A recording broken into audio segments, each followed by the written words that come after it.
7 kapal hantu paling mengganggu dalam sejarah. Kisah-kisah yang membayangi lautan di dunia yang diselimuti kabut, di mana ombak memukul lambung kapal dengan suara mengerikan. Ada bisikan-bisikan yang beredar dari generasi ke generasi tentang kapal-kapal tanpa jiwa yang mengembara selamanya di laut lepas. Hari ini kita akan membuka tirai misteri itu dan mendengarkan 7 kisah kapal hantu paling mengganggu dalam sejarah.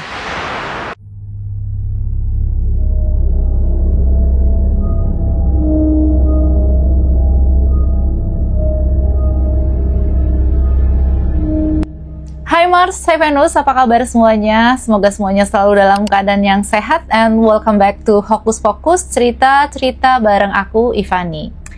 Channel ini mostly akan membahas cerita-cerita tentang sejarah, tentang kehidupan bangsawan, tentang kehidupan monarki, dan juga sejarah-sejarah lainnya. Dan hari ini aku bakal bawain tentang kapal-kapal hantu yang terkenal banget dalam sejarah pelayaran. Apa itu kapal hantu? Di dalam dunia pelayaran, kapal hantu adalah sosok yang menyeramkan. Sebuah kapal yang ditemukan terapung sendirian tanpa seorang pun di dalamnya. Seolah semua makhluk hidup menghilang begitu aja. Terkadang kapalnya masih dalam kondisi baik, kadang-kadang udah bener-bener compang-camping, dihempas badai berulang kali, dan gak ada seorang pun yang bisa menjelaskan bagaimana kapal itu bisa sampai ada di sana. Dan yang lebih menyeramkan lagi, beberapa kapal ini seolah-olah gak ingin juga ditemukan. Kita langsung aja masuk yang pertama. Mary Celeste. Kisah nyata ini dari tahun 1872. Pada abad ke-19, di tengah kejayaan pelayaran transatlantik, berlayarlah sebuah kapal dagang Amerika yang dikenal sebagai Mary Celeste. Kapal ini dipimpin oleh seorang kapten ambisius bernama Benjamin Briggs bersama istrinya Sarah Elizabeth Briggs dan putri mereka yang masih kecil yaitu Sophia Matilda Briggs, serta 8 awak kapal lainnya. Nah, pada tanggal 7 November 1872, Mary Celeste berangkat dari pelabuhan New York menuju Genoa, Italia, membawa muatan sekitar 1.701 barel alkohol mentah. Terus pada 5 Desember 1872, kapal ini ditemukan terapung-apung tanpa awak atau nggak ada penghuni lagi di Samudra Atlantik sekitar 400 mil laut dari Azores, Portugal. Kapal tersebut ditemukan oleh kapal lainnya yaitu kapal Dei Gracia yang juga berlayar dari New York. Nah, saat ditemukan, Mary Celeste dalam kondisi yang baik dengan layar yang sebagian udah terpasang dan muatannya juga utuh. Namun tidak ada satupun orang yang ada di kapal tersebut. Barang-barang pribadi milik awak kapal termasuk baju dan barang-barang berharga semua masih ada di tempatnya dan rapi. Satu-satunya yang hilang itu cuma sekoci kapal dan logbook kapal terakhir yang dicatat pada 25 November atau 10 hari sebelum penemuan kapal tersebut. Kisah hilangnya Mary Celeste ini segera menjadi misteri besar yang belum terpecahkan sampai hari ini. Berbagai teori muncul untuk jelasin kejadian ini, mulai dari kemungkinan adanya kebocoran gas beracun yang membuat awak kapal panik terus mereka semuanya kabur, hingga teori yang lebih fantastis seperti adanya serangan makhluk laut raksasa atau kutukan yang menimpa kapal tersebut. Namun gak ada bukti konkret yang mendukung salah satu teori tersebut. Kapal tersebut akhirnya dibawa ke Gibraltar, di mana dilakukan penyelidikan lebih lanjut, tapi hasilnya tetap tidak memadai untuk menjelaskan apa yang sebenarnya terjadi. Dan para penghuninya ya walaupun ada sekoci yang hilang juga tidak pernah ditemukan. SS by Simo. Ini adalah kisah nyata dari tahun 1931. Pada tahun 1914 di kota Gothenburg, Swedia, lahirlah sebuah kapal dagang megah bernama SS Anger Manelven. Kapal ini adalah kargo uap dengan lambung baja yang dirancang untuk mengarungi lautan luas, membawa muatan dari pelabuhan ke pelabuhan. Setelah Perang Dunia Pertama, kapal ini diserahkan kepada Inggris sebagai bagian dari reparasi perang dan kemudian dibeli oleh Hudson's Bay Company pada tahun 1921. Kapal ini lalu diberi nama baru yaitu SS by Chimo dan mulai beroperasi di sepanjang pantai utara Kanada, terutama di wilayah Victoria Island dan Territory of the Northwest. Pada 1 Oktober 1931, saat berlayar membawa muatan kulit, Baie-Sammou ini terjebak dalam paku es di Laut Beaufort dekat Barrow, Alaska. Meskipun kapal tersebut sempat dibebaskan pada 15 Oktober 1931, kapal itu kembali terperangkap. Hudson's Bay Company kemudian mengirimkan pesawat untuk mengevakuasi 22 anggota kru, sementara 15 orang lainnya ini tetap tinggal, membangun tempat berlindung kayu di dekatnya. Tapi semuanya udah pada ninggalin kapal ya. Namun setelah badai hebat pada 24 November 1931, kapal itu hilang tanpa jejak. Terus beberapa hari kemudian, seorang pemburu Inuit melaporkan melihat Baie-Sammou sekitar 72 km dari lokasi semula. Kru yang tersisa berhasil menemukan kapal tersebut. Namun, kondisi kapal tersebut tetap buruk. Mereka kemudian cuma mengambil kulit yang paling berharga dan meninggalkannya kembali. Nah, yang mengejutkan, Baie-Sammou tuh nggak juga tenggelam. Selama beberapa tahun berikutnya, kapal tersebut terlihat mengapung tanpa awak di perairan Arktik. Pada 11 Agustus 1933, kapal itu terlihat 19 km dari permukaan Main Wright, Alaska. Dan beberapa barang seperti perabotan diselamatkan. Pada Maret 1962, jadi dari 1933 ke 1962, kapal tersebut terlihat lagi mengapung di sepanjang pantai Beaufort oleh sekelompok Inuit. Dan penampakan terakhir terjadi lagi pada tahun 1969, yaitu 38 tahun kemudian setelah kapal itu ditinggalkan. Setelah itu nggak ada lagi laporan yang melihat keadaan Baie-Sammou. Hingga kini misteri kenapa kapal tersebut masih terombang-ambing tanpa awak tetap menjadi salah satu kisah paling membingungkan dalam sejarah pelayaran. Soalnya sebenarnya kapal itu juga sudah rusak parah dan dipastikan harusnya sih tenggelam ya, tapi juga nggak tenggelam. Kapal ini terus berlayar sebagai kapal hantu yang berlayar tanpa awak, meninggalkan jejak misteri yang belum terpecahkan. Yang ketiga adalah Flying Dutchman. Ini adalah legenda abadi, teman-teman mungkin pada udah sering juga dengar tentang Flying Dutchman. Legenda ini abadi sejak abad ke-17. Pada abad ke-17, di tengah kejayaan pelayaran transatlantik, berlayarlah sebuah kapal dagang Belanda yang dikenal sebagai Flying Dutchman. Kapal ini dipimpin oleh seorang kapten ambisius bernama Willem van der Decken yang terkenal karena keberaniannya dalam menghadapi badai laut. Suatu hari saat berlayar melewati Tanjung Harapan di ujung selatan Afrika, kapal ini terperangkap dalam badai hebat. Dalam keputusasaannya, Kapten van der Decken bersumpah, "Aku akan terus berlayar, aku tidak takut akan badai apapun, meskipun harus menantang badai hingga hari kiamat." Ia mengucapkan sumpah tersebut dengan kata-kata yang keras. "Aku akan berlayar meskipun menantang badai sampai hari kiamat." Nah loh, sebagai akibat dari sumpahnya itu, konon katanya Kapten van der Decken dan awak kapal dikutuk untuk berlayar selamanya tanpa pernah bisa berlabuh. Kapal mereka menjadi Flying Dutchman, kapal hantu yang nggak pernah bisa mencapai pelabuhan dan selalu terlihat melayang di atas lautan. Kehadiran Flying Dutchman selalu dianggap sebagai pertanda buruk. Banyak pelaut melaporkan melihat kapal hantu ini dengan cahaya menyala-nyala seolah-olah kapal tersebut mengapung di udara. Salah satu penampakan terkenal terjadi pada 11 Juli 1881 ketika Pangeran George dari Wallace dan saudaranya Pangeran Albert Victor melihat Flying Dutchman di Selat Bass, Australia. Mereka melaporkan melihat cahaya merah yang aneh di cakrawala, dan ketika mendekat, mereka melihat kapal dengan layar penuh meskipun gak ada angin. Menurut legenda, setiap 7 tahun sekali, Kapten van der Decken dapat turun ke darat untuk mencari seorang wanita yang dapat membebaskannya dari kutukan melalui cintanya yang tulus. Namun pencariannya selalu gagal dan ia kembali ke kapal hantu yang terus mengarungi lautan tanpa henti. Yang keempat adalah MV Joyita, tragedi nyata dari tahun 1955. Pada 1931 di kota Los Angeles, lahirlah sebuah kapal mewah bernama MV Joyita.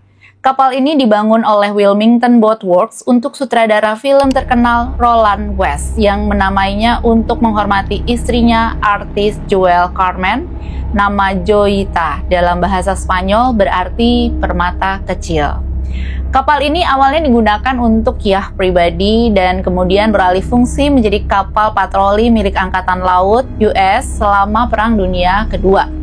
Setelah perang, kapal ini dijual dan digunakan untuk berbagai keperluan termasuk sebagai kapal penumpang di kargo Samudra Pasifik. Pada Oktober 1955, MV Joyita berlayar dari pelabuhan Apia di Samoa menuju Kepulauan Tokelau, membawa 25 orang, 16 awak kapal, dan 9 penumpang. Perjalanan yang seharusnya memakan waktu 2 hari berubah menjadi misteri besar.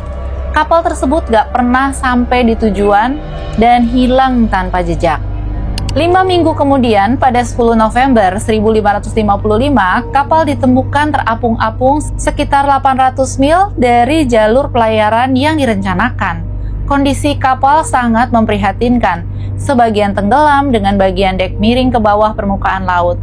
Namun yang paling mengejutkan adalah bahwa nggak ada seorang pun di atas kapal. Barang-barang pribadi milik awak kapal dan penumpang termasuk pakaian dan barang berharga masih berada di tempatnya dan utuh. Penyelidikan resmi yang dilakukan di Apia pada Februari 1956 menemukan bahwa kapal tersebut mengalami kebocoran akibat pipa pendingin yang korosi.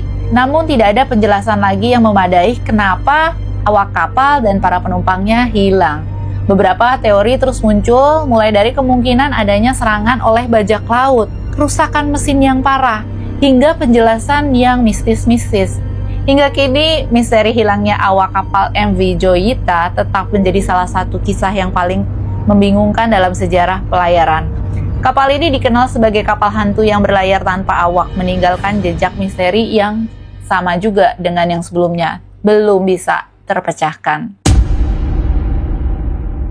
Yang kelima adalah Carol A. Deering.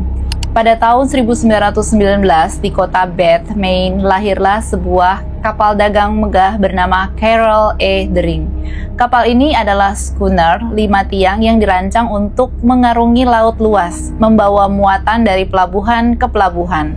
Namun pada awal tahun 1921, kapal ini terlibat dalam sebuah misteri besar. Jadi pada 19 Juli 1920, Carol A. Deering ini berlayar dari Puerto Rico menuju Rio de Janeiro, Brazil, dengan membawa muatan batu bara. Kapten kapalnya, William H. Merritt, seorang veteran Perang Dunia Pertama yang dikenal karena keberaniannya. Dia memimpin pelayaran ini. Namun pada 9 Januari 1921, Merritt jatuh sakit dan dia lalu digantikan oleh kapten kapal lainnya yaitu Kapten Willis B. Wormel, seorang pelaut berpengalaman berusia 66 tahun. Setelah mengantarkan muatan di Brazil, kapal ini melanjutkan pelayaran kembali ke Amerika Serikat. Pada 2 Desember 1920, Deering berangkat dari Rio de Janeiro singgah di Barbados untuk mengambil persediaan dan kemudian melanjutkan perjalanan menuju Norfolk, Virginia. Namun pada 28 Januari 1921, kapal ini mulai kelihatan aneh karena kapal ini terlihat oleh kapal penjaga mercusuar Cape Lookout di lepas pantai Carolina Utara. Seorang pria dengan rambut merah dengan aksen asing terlihat berbicara melalui megafon. Jadi dari kapal ini teriak ke arah mercusuar memberitahu bahwa kapal telah kehilangan jangkar dalam badai dan meminta agar pemilik kapal dikasih tahu. Yang mencurigakan, pria tersebut nggak tampak kayak kapten atau perwira lainnya dan awak kapal terlihat berkeliaran di dek, mondar-mandir kayak ada yang aneh gitu. Sesuatu yang nggak biasa. Pada 31 Januari 1921, Carol A. Deering ditemukan terdampar di Diamond Shoal lepas pantai Cape Hatteras, Carolina Utara. Kapal itu dalam kondisi baik dengan layar terpasang dan tanpa tanda-tanda kerusakan parah.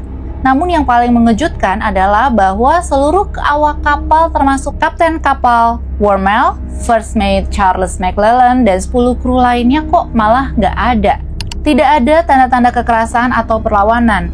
Dan barang-barang pribadi mereka termasuk logbook, kapal, dan peralatan navigasi juga hilang. Satu-satunya petunjuk yang ditemukan adalah dua sekocinya hilang, alias mungkin aja mereka itu kabur. Dan sebuah pesan dalam botol ditemukan oleh seorang pelayan pada 11 April 1921. Pesan tersebut yang ditulis dengan tangan mirip milik insinyur kapal, Henry Bates, menyebutkan bahwa Dering telah ditangkap oleh kapal pembakar minyak dan bahwa awak kapal di-handcuff dan bersembunyi di seluruh kapal. Namun penyelidikan lebih lanjut mengungkapkan bahwa pesan tersebut kemungkinan palsu dan nelayan yang menemukan mengaku telah membuatnya sendiri untuk menarik perhatian. Gimana sih? Penyelidikan oleh pemerintah Amerika Serikat melibatkan beberapa departemen termasuk perdagangan, keuangan, kehakiman, angkatan laut, dan luar negeri gak berhasil menemukan jawaban yang pasti. Beberapa teori muncul termasuk kemungkinan pembajakan, kerusakan akibat badai, atau pemberontakan awak kapal. Tapi nggak ada bukti yang mendukung salah satu teori tersebut secara meyakinkan. Pada 4 Maret 1921, untuk mencegah Carol Dering menjadi bahaya bagi pelayaran lain, kapal tersebut akhirnya dihancurkan dengan dinamit oleh penjaga pantai. Namun beberapa bagian dari kapal, termasuk bagian haluan, kemudian ditemukan terdampar di Ocracoke Island dan Hatteras Island. Bagian-bagian tersebut digunakan oleh penduduk setempat untuk membangun rumah dan struktur lainnya. Balik lagi ya, ini tidak terpecahkan dan kisah ini benar-benar membingungkan dalam sejarah pelayaran. Kapal ini dikenal sebagai kapal hantu tanpa awak, sama seperti dengan yang 4 lainnya tadi.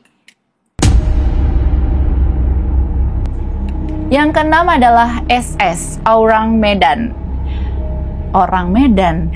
SS Orang Medan adalah kapal dagang Belanda yang menurut laporan menghilang secara misterius di perairan Selat Malaka pada akhir 1940-an. Kisahnya bermula ketika kapal-kapal lain menerima sinyal SOS yang tidak biasa. Dalam pesan radio itu, operator dari Orang Medan terdengar panik mengabarkan bahwa kapten, semua perwira, dan awak kapal telah mati, dan akhirnya pesan terakhir dengan kata-kata yang terputus-putus, "Aku mati." Sebuah tim penyelamat berada di dekat lokasi segera merespon. Saat mereka menemukan Orang Medan, kapal itu tampak mengapung tanpa kendali.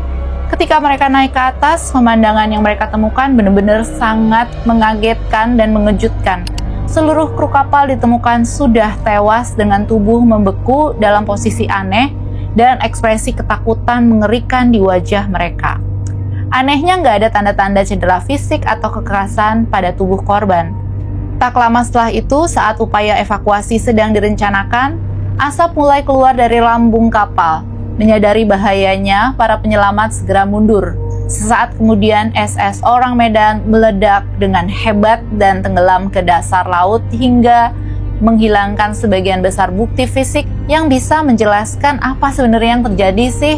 Nah, hingga kini nggak ada catatan resmi tentang keberadaan kapal bernama SS Orang Medan dalam registrasi maritim Belanda atau negara lainnya.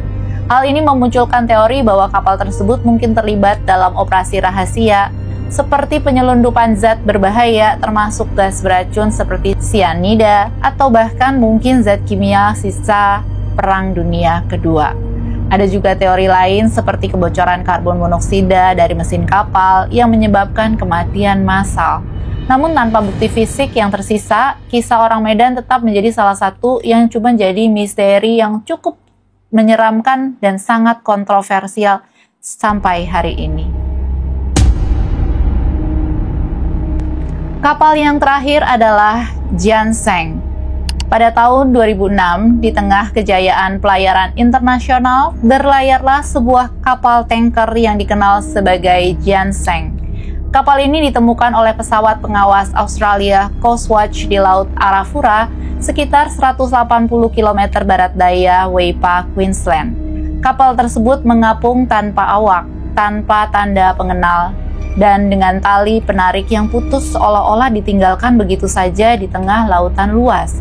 Saat ditemukan, Gianseng dalam kondisi yang mencurigakan. Gak ada awaknya yang ditemukan satupun di atas kapal dan tidak ada tanda-tanda kekerasan atau aktivitas ilegal. Barang-barang pribadi milik awak kapal termasuk baju dan barang-barang berharga nggak ada juga di sana.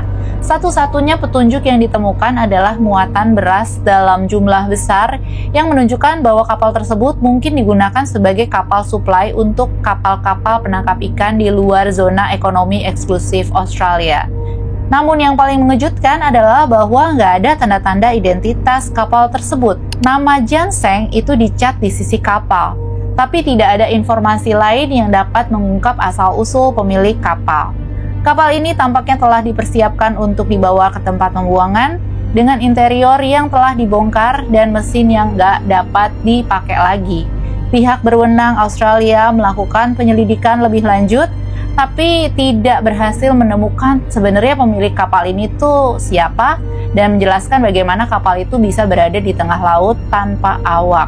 Setelah beberapa hari dipantau, kapal tersebut akhirnya ditarik ke pelabuhan terdekat di Weipa, di mana air oli yang dapat menimbulkan bahaya lingkungan dihilangkan.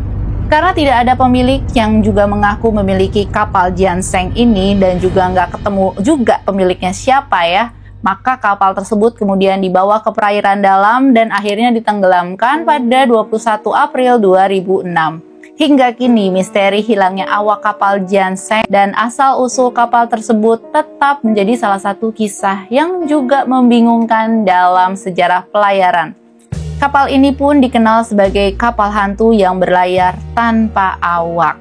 So guys, tadi adalah 7 kisah kapal yang tidak memiliki awak atau sebenarnya sebelumnya ada awaknya lalu tiba-tiba mengapung, awaknya hilang, mengapung sendirian. Itu disebut kapal hantu dan bisa ya. Kenapa ya? Lautan luas memang selalu penuh keajaiban, tapi juga penuh rahasia. Mungkin di suatu tempat yang jauh di balik kabut Mary Celeste masih menunggu awaknya kembali. Mungkin Bay Simo masih berkeliaran di antara es Arktik menantikan pelaut pemberani berikutnya. Dan mungkin suatu malam saat kamu menatap ombak berkilauan di bawah bulan, kamu juga bisa melihat sekilas layar robek Flying Dutchman melintas sebelum menghilang di dalam kegelapan selamanya. Thank you banget untuk kamu yang udah lihat video aku dari awal sampai akhir. Kalau ada yang kurang, ada yang masih mau ditambahkan, ada yang salah, tolong tulis aja di kolom komentar. Tulis juga ide-ide dan saran yang mungkin mau kamu sampaikan, apalagi nih yang bisa aku bawain terkait dengan sejarah. Baik dari kerajaan, bangsawan, monarki, misteri, yang semuanya terkait dengan sejarah. Kalau kamu suka dengan konten-konten seperti ini, jangan lupa like, subscribe, dan juga nyalain semua notifikasinya supaya gak ketinggalan kalau aku upload video yang baru. Thank you very much. See you in my next video. Bye.